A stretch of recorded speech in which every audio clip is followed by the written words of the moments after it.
नमस्कार दोस्तों, आपका स्वागत है। जब एक आत्मा से पूछे गए सवाल, इसके अगले भाग में इस भाग में हम जो कहानी देखने वाले हैं, इस कहानी को दोस्तों जेम्स वैन प्राग नाम के एक बहुत बड़े साइकिक है, उनकी किताब में से लिया गया है। ये कहानी मोरिन नाम के एक आत्मा की है। जेम्स वैन प्राग ये कहते हैं कि उनके पास एक बार एक लड़की आई थी। उस लड़की के आने के बाद उनके सामने एक आत्मा दोस्तों आई। उस लड़की के पीछे एक आत्मा खड़ी थी। उस आत्मा ने ये कहा कि इस लड़की को पूछो कि मैं मोरिन हूँ, ऐसे मोरिन हूँ मैं, ऐसे उसको कहो। जेम्स वैन प्राग जी को ये लगा कि ये शायद डायरेक्टली उसको पहचान जाएगी कि या फिर उसकी कोई करीबी होगी, इसलिए उस लड़की को उसने पूछा कि ये मोरिन है, तुम मोरिन को जानती हो? तब उस लड़की ने दोस्तों कहा कि मैं किसी मोरिन को नहीं जानती, रियली सॉरी। तब जेम्स वैन प्राग जी को उस आत्मा ने ये कहा कि मिसेस तिबेट ऐसे कहना उसको, नहीं तो उन्होंने पूछा कि मिसेस तिबेट क्या है, तुम उनको जानती हो क्या? तब फिर से उस लड़की ने दोस्तों ये कहा कि नहीं, मैं तो उसको नहीं जानती। बाद में उस आत्मा ने दोस्तों फिर से उसको याद दिलाने के लिए कहा कि रेगेसी स्कूल के बारे में उसको पूछो।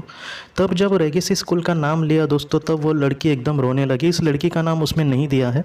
उस लड़की को दोस्तों जब स्कूल का नाम कहा गया तब वो एकदम रोने लगी। तब उस लड़के ने दोस्तों उसको बाद में इस चीज़ें यादें आने लगी कि स्कूल बेस में जो गार्ड होते हैं, मतलब बच्चों को जो उतारते हैं या फिर उनको गाड़ी में चढ़ाते हैं स्कूल जाने के लिए, ऐसी जो गार्ड थी वो एक लड़की थी, और मतलब एक लेडी थी, उसका नाम मोरिन था और उसको मिसेस तिबेट ऐसे कहते थे, मतलब ऐसे ही लोग पुकारते थे उसको। और इस लड़के ने ये कहा है कि एक बार क्या हुआ था कि वो स्कूल से आ गई थी, और जब स्कूल से मतलब स्कूल बस से वो नीचे उतरी और सामने मतलब रास्ता क्रॉस करके सामने उसकी माँ खड़ी थी, और ये छोटी थी इसकी उम्र उस वक्त बहुत ही।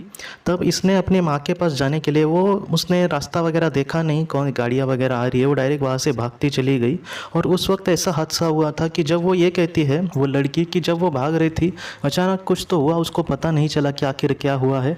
और अगले ही पल वो ये कहते हैं कि मैं रास्ते के किनारे अपने आप को मैंने गिरता हुआ देखा, और मैं जब आंखें खोली मेरी अपनी मैंने, तब सामने बहुत ही ज़्यादा भीड़ थी और मेरी माँ ने मुझे पकड़ा था। इसने बाद में उसकी माँ को पूछा कि आखिर क्या हुआ? तब उसकी माँ ने ये कहा कि तुम जब मेरे पास आने के लिए भागी थी तब मोरिन ने तुम्हें फटक से, मतलब वो भी भागते भागते रास्ते पे आई और उसने तुम्हें पकड़ा और रास्ते के मतलब बाहर, मतलब सुरक्षित जगह पर उसने तुमको फेंका, लेकिन उसका एक्सीडेंट हुआ और उस एक्सीडेंट में वो मोरिन जो लेडी थी वो इस दुनिया से चली गई। मतलब कहीं ना कहीं मोरिन ने इस लड़की के लिए अपनी जान दी थी। वो बहुत ही अच्छी थी और वो कहती है कि बच्चों से हमेशा मतलब वो प्यार से बात करती थी, उनको अपनी चीज़ें के बारे में पूछती थी, उनके पर्सनल, मतलब तुम्हारे मम्मी पापा कैसे है, या फिर तुम मतलब ऐसे होते हैं ना कुछ, मतलब मन मिलाओ जैसे स्वभाव कुछ लोगों का होता है, वैसे वो थी बेचारी मोरिन। और मोरिन बाद में मतलब ये सारी चीज़ें जब उस लड़की को कही, तब लड़की ने भी ये सारी कहानी बताई जेम्स वैन प्राग जी को। उस लड़की को भी रोना आया और उस लड़की ने उस मोरिन को ये कहा कि तुमने मेरे जीवन में मेरी जो मदद की है, मेरी जान बचा के, मैं समझो कितना भी तुम्हारा शुक्रिया अदा करूँ वो कम है। तुम सच में मेरे लिए बहुत महान हो, एक कहीं ना कहीं तुम मेरे लिए भगवान हो।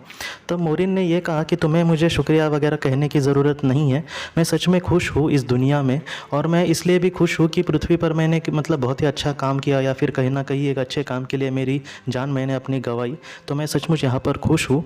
बाद में मोरिन ने ये कहा कि मैं इस दुनिया में सच में बहुत खुश हूँ, और वो वहाँ पर जिन बच्चों का दोस्तों बहुत ही कम समय में मतलब मौत होती है, बहुत ही कम उम्र में, ऐसे बच्चे जब आत्मा के स्वरूप में जाते हैं आत्मलोक में, तब ऐसे बच्चों को संभालने का काम मोरिन को दिया गया है। और वो मोरिन ये कहती है कि मैं अपने काम से बहुत खुश हूँ और बच्चे भी मुझसे बहुत प्यार करते हैं।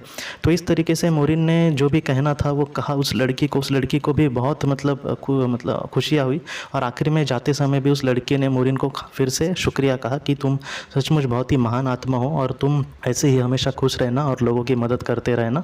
और उस लड़की ने बाद में दोस्तों उसको विदा किया।